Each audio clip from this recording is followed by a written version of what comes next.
ಕ್ಷಣಕ್ಕೂ ರಾಮನಗರದಲ್ಲಿ ವಕೀಲರ ಕದನ ಕಾವೇರ್ತಾ ಇದೆ. ರಾಜಕೀಯ ಸ್ವರೂಪವನ್ನು ಪಡೀತಾ ಇದೆ ಈ ಪ್ರೊಟೆಸ್ಟ್. ರಾಮನಗರದಲ್ಲಿ ವಕೀಲರ ಪ್ರತಿಭಟನೆ ವಿಚಾರದಲ್ಲಿ ರಾಜಕಾರಣ ಸದ್ದು ಮಾಡ್ತಾ ಇದೆ.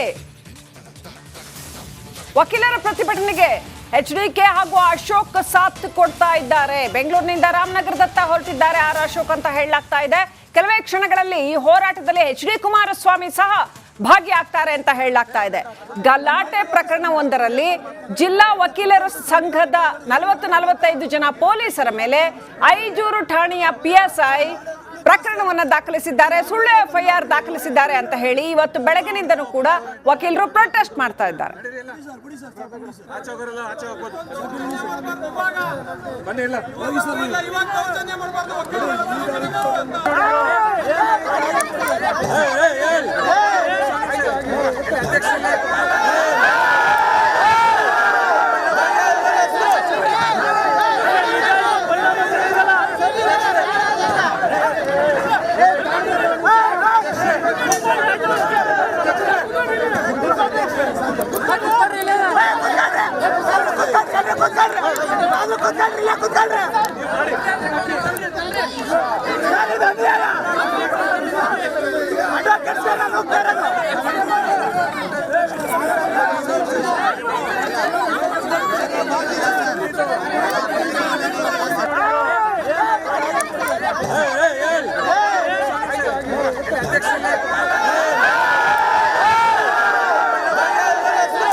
ಏನು ಒತ್ತಡ ಅಂತ ಹೇಳಿದ್ರೆ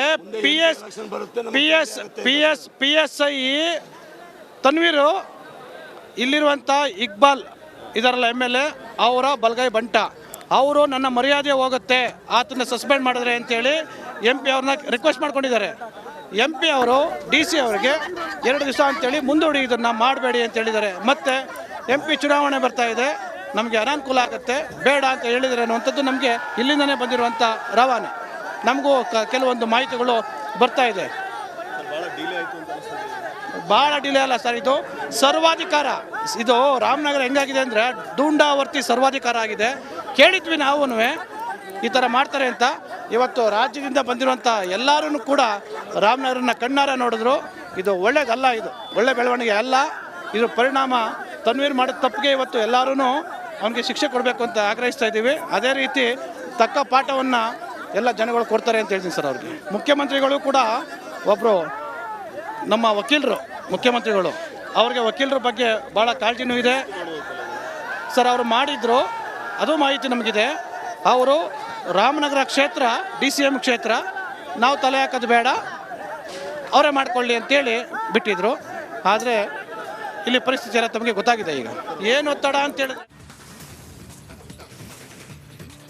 ಓಕೆ, ಇನ್ನಷ್ಟು ಅಪ್ಡೇಟ್ ಪಡ್ಕೊಳ್ಳೋಣ. ನಮ್ಮ ಪ್ರತಿನಿಧಿ ಮಹದೇವ್ ಸ್ವಾಮಿ ನೇರ ಸಂಪರ್ಕದಲ್ಲಿದ್ದಾರೆ, ಹಾಗೆಯೇ ಶ್ರೀಪಾದ್ ಪಾಟೀಲ್ ಕೂಡ ಇದ್ದಾರೆ. ಮಹದೇವ್ ಸ್ವಾಮಿ, ಬಹಳ ಓಪನ್ ಆಗಿನೇ ಅವರು ಹೇಳಿದ್ರು. ಏನಂತ ಹೇಳಿದ್ರೆ ಅಲ್ಲಿ ರಾಮನಗರ ಶಾಸಕ ಇಕ್ಬಾಲ್ ಅವರ ಬಲಗೈ ಬಂಟ ಈ ತನ್ವೀರ್ ಹುಸೇನ್ ಅನ್ನೋವಂಥದ್ದನ್ನ ಹೇಳಿದ್ರು. ಸೊ ಈಗ ಇದು ಬೆಳಗಿನಿಂದ ಒಂದು ರೀತಿಯ ಕುದಿಯುವ ಬಿಂದಿಗೆ ಅಂತ ಇದ್ದಂತಹ ಪ್ರತಿಭಟನೆ ಈಗ ಸ್ಫೋಟಗೊಳ್ತಾ ಇದೆ ಅಂತಾನೆ ಹೇಳಬೇಕು. ಏನೆಲ್ಲ ರಾಜಕೀಯ ಇದೆ ಇದ್ರ ಹಿಂದೆ?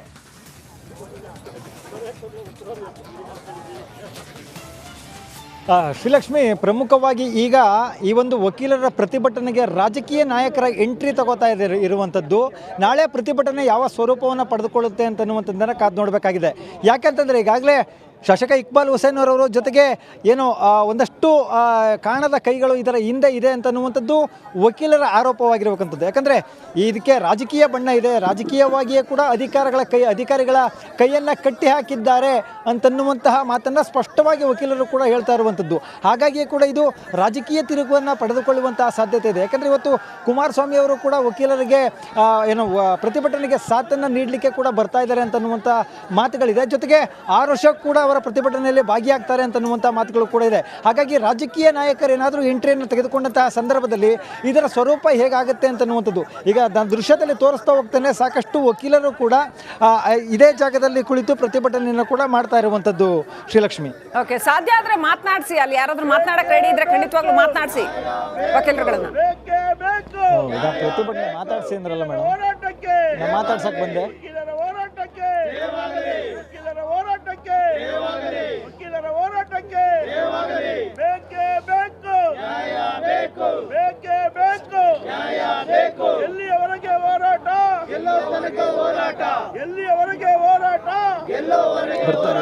ಬರ್ತಿದೆ ವಿಜಲ್.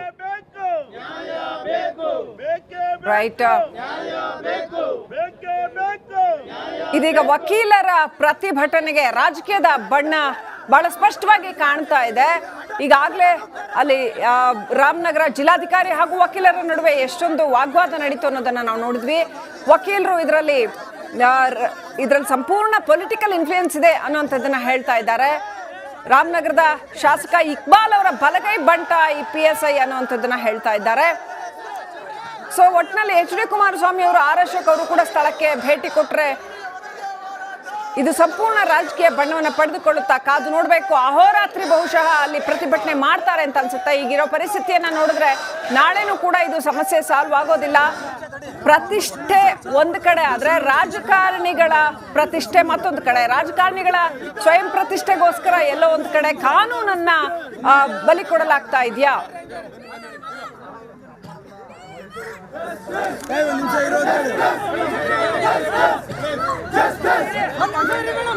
ಇನ್ನಷ್ಟು ಅಪ್ಡೇಟ್ ಪಡ್ಕೊಳ್ಳೋಣ. ನಮ್ಮ ಪ್ರತಿನಿಧಿ ಶ್ರೀಪಾದ್ ಪಾಟೀಲ್ ನೇರ ಸಂಪರ್ಕದಲ್ಲಿದ್ದಾರೆ. ಶ್ರೀಪಾದ್ ಪಾಟೀಲ್, ಈಗಿರೋ ಸಿಚುವೇಶನ್ ನೋಡಿದ್ರೆ ಅವರು ಅಹೋರಾತ್ರಿ ಅಲ್ಲಿ ಧರಣಿ ಮಾಡ್ತಾರೆ ಅಂತ ಅನ್ಸುತ್ತೆ. ಮೋಸ್ಟ್ಲಿ ರಾಜಕೀಯ ನಾಯಕರುಗಳು ಬರ್ತಾ ಇದ್ದಾರೆ ಅನ್ನೋಂಥ ಅಪ್ಡೇಟ್ ಕೂಡ ಸಿಗ್ತಾ ಇದೆ. ಏನ್ ಹೇಳ್ತಾರೆ ಅಲ್ಲಿ ವಕೀಲರುಗಳು, ಏನ್ ಮಾತನಾಡ್ತಿದ್ದಾರೆ? ರಾತ್ರಿ ಇಡೀ ಧರಣಿ ಮಾಡ್ತಾರಂತ, ಏನ್ ಕತೆ?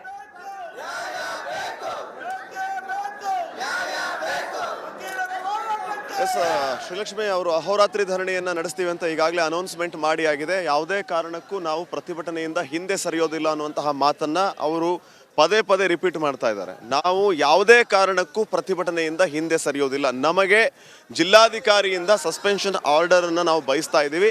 ಆ ನ್ಯಾಯ ಸಿಗೋವರೆಗೂ ನಾವು ಯಾವುದೇ ಕಾರಣಕ್ಕೂ ಪ್ರತಿಭಟನೆಯಿಂದ ಹಿಂದೆ ಸರಿಯೋದಿಲ್ಲ ಅಂತ ಹೇಳಿದ್ದಾರೆ. ಈಗಾಗಲೇ ಇಲ್ಲೇ ಉಳಿದುಕೊಳ್ಳೋದಕ್ಕೆ ಅವ್ರಿಗೆ ಬೇಕಾಗಿರುವಂಥ ಎಲ್ಲ ವ್ಯವಸ್ಥೆಯನ್ನು ವಕೀಲರು ಮಾಡ್ಕೊಂಡಿದ್ದಾರೆ. ಎಲ್ಲ ಅಕ್ಕಪಕ್ಕದ ತಾಲೂಕಿನ ವಕೀಲರು ಕೂಡ ಇಲ್ಲಿ ಬಂದಿದ್ದಾರೆ. ನಾಗಮಂಗಲ ಆಗಿರಬಹುದು, ಚನ್ನಪಟ್ಟಣ ಆಗಿರಬಹುದು, ಮಂಡ್ಯ ಆಗಿರಬಹುದು, ಹೀಗೆ ಸುತ್ತಮುತ್ತಲಿನ ವಕೀಲರ ಅಸೋಸಿಯೇಷನ್ನ ಮೆಂಬರ್ಸ್ ಏನಿದ್ದಾರೆ, ಎಲ್ಲ ಅಡ್ವೊಕೇಟ್ಸ್ ಏನಿದ್ದಾರೆ, ಎಲ್ಲರೂ ಕೂಡ ಬಂದಿದ್ದಾರೆ. ಅಹೋರಾತ್ರಿ ಪ್ರತಿಭಟನೆಯನ್ನು ಮಾಡ್ತೀವಿ ಅಂತ ಹೇಳಿದ್ದಾರೆ. ಜಿಲ್ಲಾಧಿಕಾರಿಗಳು, SP ಅವರು ಅವರ ವ್ಯಾಪ್ತಿಯಲ್ಲಿ ಏನೇನು ಹೇಳಬೇಕಾಗಿತ್ತು ಅದನ್ನು ಹೇಳಿದರು, ಹೊರಟರು. ಇನ್ನು ಅಹೋರಾತ್ರಿ ಧರಣಿಯನ್ನು ಮಾಡ್ತೀವಿ ಅಂತ ವಕೀಲರು ಹೇಳಿದ್ದಾರೆ. ಅಹೋರಾತ್ರಿಯನ್ನು ಧರಣಿ ಮಾಡೋದಕ್ಕೆ ಅವರು ಮುಂದಾಗಿದ್ದಾರೆ. ಇನ್ನೇನು ಕೆಲವು ಕ್ಷಣಗಳಲ್ಲಿ ನಮಗೆ ಬರ್ತಾ ಇರುವಂಥ ಮಾಹಿತಿ ಪ್ರಕಾರ ಮಾಜಿ CM ಕುಮಾರಸ್ವಾಮಿ ಅವರು ಈ ಪ್ರತಿಭಟನೆ ನಡೆಯುವಂತಹ ಸ್ಥಳಕ್ಕೆ ಬರ್ತಾರೆ ಅಂತ. ಇನ್ನೊಂದು 2 ಕಿಲೋಮೀಟರ್ ದೂರ ಇದ್ದಾರೆ ಅವರು ರಾಮನಗರಕ್ಕೆ, ಈ DC ಆಫೀಸ್ಗೆ. ಇನ್ನೇನು ಕೆಲವೇ ಕ್ಷಣಗಳಲ್ಲಿ ಕುಮಾರಸ್ವಾಮಿ ಅವರು ಕೂಡ ಈ ಪ್ರತಿಭಟನೆ ನಡೆಯುವ ಸ್ಥಳಕ್ಕೆ ಬರ್ತಾರೆ ಅನ್ನೋಂಥ ಮಾತಿದೆ. ಇದ್ರ ಜೊತೆಗೆ ವಿಪಕ್ಷ ನಾಯಕ ಆರ್ ಅಶೋಕ್ ಅವರು ಕೂಡ ಇನ್ನೇನು ಕೆಲವೇ ಕ್ಷಣಗಳಲ್ಲಿ ಈ ಪ್ರತಿಭಟನೆ ನಡೆಯುವಂತಹ ಸ್ಥಳಕ್ಕೆ ಬರ್ತಾರೆ.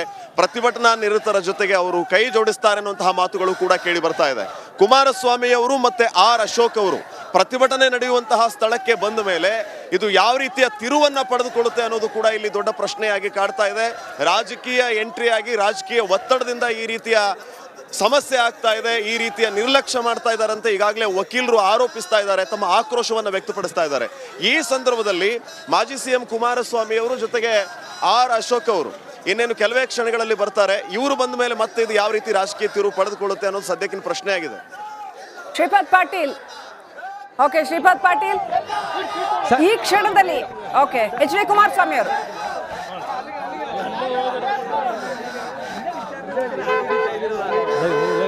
ಲೈವ್ ನಡ್ರಿ.